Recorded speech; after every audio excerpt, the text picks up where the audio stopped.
कि वह परमात्मा सर्वत्र है, सर्वव्यापक है, सभी जगह है, सभी में है, और परमात्मा एक है, और वह परमात्मा चेतन है, जड़ नहीं है, चेतन है, सब गुण से संपन्न है, सब गुण सब कुछ जानता है, और सभी के कर्मों का देख रेख करने वाला है, सभी को उसका दंड देता है कि जिस तरफ से हो कर्मों का फल देने वाला है। वह परमात्मा के विषय में स्वरूप की बात आई तो स्वरूप उसका नहीं है कि अंग प्रत्यंग नहीं है, आंख नाक कान हाथ पैर कुछ नहीं है, वह बिना अंग प्रत्यंग के है। कर बिनु कान करे बुद्धि नाना, माने कर नहीं है लेकिन उसका सब काम चलता है, ऐसे परमात्मा है।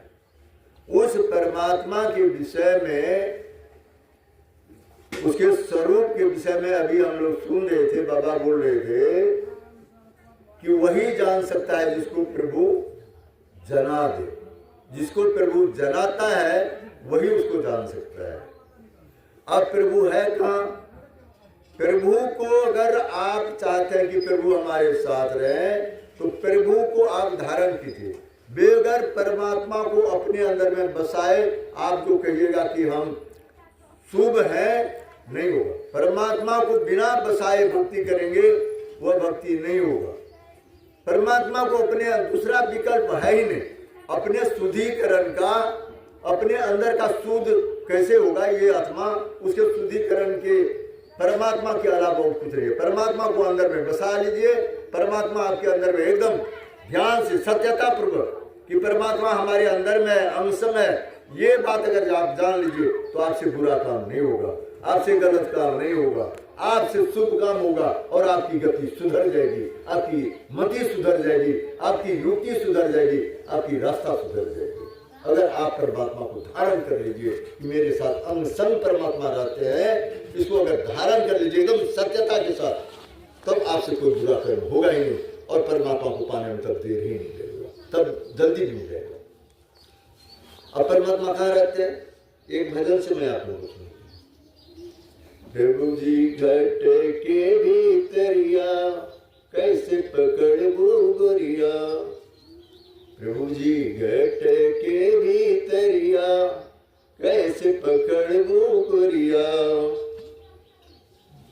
तुम्हारे भीतरवा में प्रभु जी विराज हो, तुम्हारे भीतरवा में प्रभु जी विराज हो, उनका जे खोज खातिर एनवन धावे हो, उनका जे खोज खातिर एनवन धावे हो, नहीं मिली है हाट बजरिया कैसे पकड़ू गोरिया, प्रभु जी घट के भीतरिया कैसे पकड़ू गोरिया, घटुआ में प्रेम के बड़े सजनवा हो, इस घट में है वो, घटुआ में प्रेम के बड़े सजनवा हो, श्रद्धा के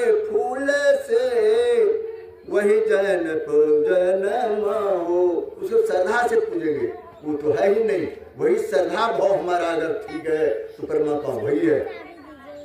श्रद्धा के फूलवा से वही जन पूजनमा हो, दिन रात खोज दोपहरिया कैसे पकड़बू गोरिया, प्रभु जी घट के भीतरिया कैसे पकड़बू गोरिया, नरसानंद मजबूरी करे सबसे अरजिया हो, नरसानंद मजबूरी करे सबसे अरजिया हो, सत महापुरुष के सुनो एक बतिया हो, संत महापुरुष के सुनो एक बतिया हो, सत में आनंद की डगरिया कैसे पकड़बू गोरिया, प्रभु जी घट के भीतरिया कैसे पकड़ो गोरिया। अब देखिए प्रभु जी सबके घट के अंदर है, लेकिन हम लोग ढूंढते हैं हाट में, तीर्थ में, मेला में, यहाँ वहाँ भटकते हैं, लेकिन नहीं, जिसको आप ढूंढने के लिए जाते हैं वहाँ तो प्रभु का मूर्ति, वहाँ तो पत्थर का मूर्ति है, परमात्मा का स्वरूप का। फिर दूसरा मैं एक उदाहरण देता हूँ।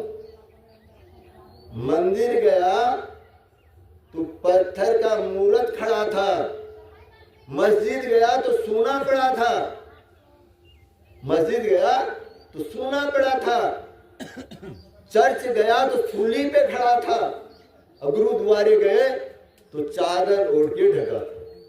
कहाँ है तो? समझे इस बात को आप लोग? जब हम मंदिर गए तो एक पत्थर का मूर्त खड़ा था, परमात्मा नहीं था जो कि हमको आशीर्वाद देता, कुछ कहता, हम कुछ मांगने के लिए देता, मूर्ति खड़ा था।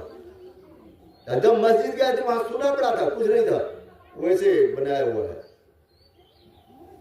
और जब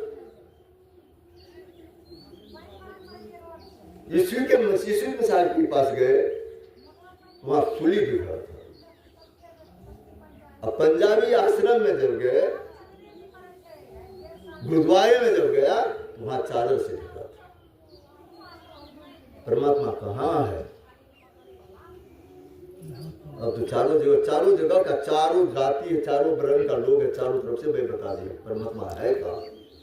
परमात्मा कोई पुरुष नहीं है कि जो कोई वीडियो में देख लेंगे, परमात्मा कोई शब्द नहीं है जो कि किताबों में मिलेगा। परमात्मा भाव है जो अपने आप यहां से भाव निकल करके आत्मा से ब्रह्मांड में जा करके उसको परिचय करा देता है। परमात्मा वो चीज है, भाव की चीज है, भाव भक्ति की चीज है, विश्वास की चीज है। अगर विश्वास नहीं होता तो एकला को गुरु का उतनी श्रद्धा भक्ति उसको नहीं मिलता, कि सबसे बड़ा धोधर नहीं बन सकता। वो भाव भक्ति की चीज है। अब इस पे मैं एक कहानी के द्वारा आप लोगों को समझा देता हूं कि परमात्मा कैसे जाना परमात्मा को, और परमात्मा ने उसको कैसे उसको जान करके उसको जना दिया, कैसे बना दिया। इस पर एक कहानी में कहता हूं। भगवान कृष्ण के गुरु थे गर्गाचार्य। भगवान कृष्ण के गुरु गर्गाचार्य थे। गर्गाचार्य को बुलाया नंद बाबा ने कि मेरे बेटे का नामांकन कर दो। पहले उसका नाम था कनुआ, भगवान कृष्ण को कहता था कनुआ कनुआ। तो गर्गाचार्य थे, उनके खानदान का गुरु। तो गर्गाचार्य को बताया, कहते कि मेरे कनुआ का आप नामांकन कर दो, नाम बता दो। तो नाम आया, नामांकन किया, इसका नाम कृष्ण रखा, और बड़े भाई और दूसरा था उसका नाम बलराम रखा। रोहिणी का पुत्र था बड़ा। तो कहता कि अब आप हमारे यहाँ भोजन उजन कीजिए, दर्देशरा लेके तब जाइए, भोजन करके जाइए। कहा कि नहीं नहीं, मैं ब्राह्मण हूँ, मैं ग्वाला के यहाँ भोजन नहीं करता। कहा कि नहीं नहीं, आप भोजन तो करके जाइए, अब मुझ में क्या कमी है, आप अपने से बना लीजिए। मैं खीर देता हूँ, दूध देता हूँ, चीनी देता हूँ, चावल देता हूँ, सारा जलावला सब कुछ देता, आप अपने से बना लीजिए। कहता नहीं नहीं नहीं खाऊंगा, ग्वाले की नहीं खाऊंगा। कहता कि 100 असरफिया दूंगा। असरफिया का नाम लिया तो ब्राह्मण होता है लोभ, लोभ में फंस गया। हाँ खाए लगे, तब खा लिया। उन्होंने बनाया, कहता कि अब बना उना करके सब चीज कर लिया। अब स्नान धो करके नहा धो करके आया, कहता ओम नमो वासुदेव नमः। और वासुदेव को बुलाते हैं, वासुदेव आता है, भोग लगा देता है। वासुदेव आता उधर खा रहा है, वो लड़का कन्वा वो खा रहा है। इन्हें देखा तो बुलाया नंद को, देखो मैंने कहा वाले क्या नहीं खाता, उन लोगों का संस्कार अच्छा नहीं है, इनका बच्चा मेरा भोग लगा दिया, खा रहा। तो उन्होंने पकड़ के ले गया उसको, झटका पकड़ा, झटक करके उस बच्चे को टांग टूट करके ले गया। तो कहता है गलती हो गया, नंद बाबा दोनों पर व्यक्ति, जसोदा माँ नंद बाबा गलती मान रहे हैं कि गलती हो गया, अब दोबारा फिर आप बना लीजिए, फिर शामिल देता हूँ, इस बार 200 से आदि भी लोग होता है। 2 सर्टिफिकेट का नाम लिया तो फिर उन्होंने बनाया। अब फिर वही बना के चीज किया तो जब स्नान होकर के